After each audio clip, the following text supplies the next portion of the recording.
Hello, welcome to my pantry / recycling room / keeper of my ex's old alcohol. Thanks, Charlie. Today is finally the day this pantry is getting a makeover. We're gonna start with the items that we're getting rid of. You don't spark joy. You don't spark joy. Ooh, felt a little joy. So basically I'm taking some inspo from Marie Kondo. If it sparks joy, it gets to stay.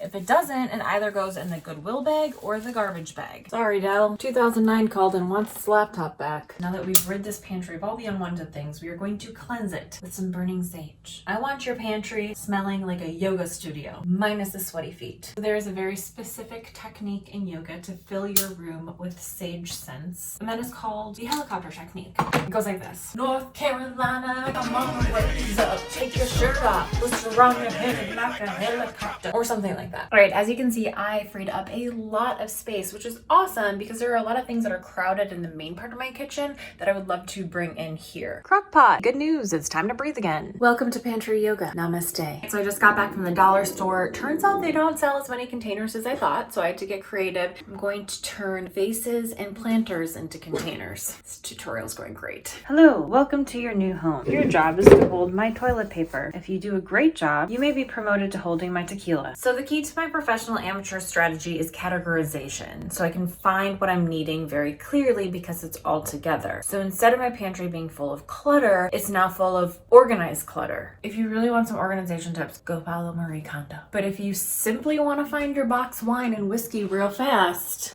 your girl's got you covered.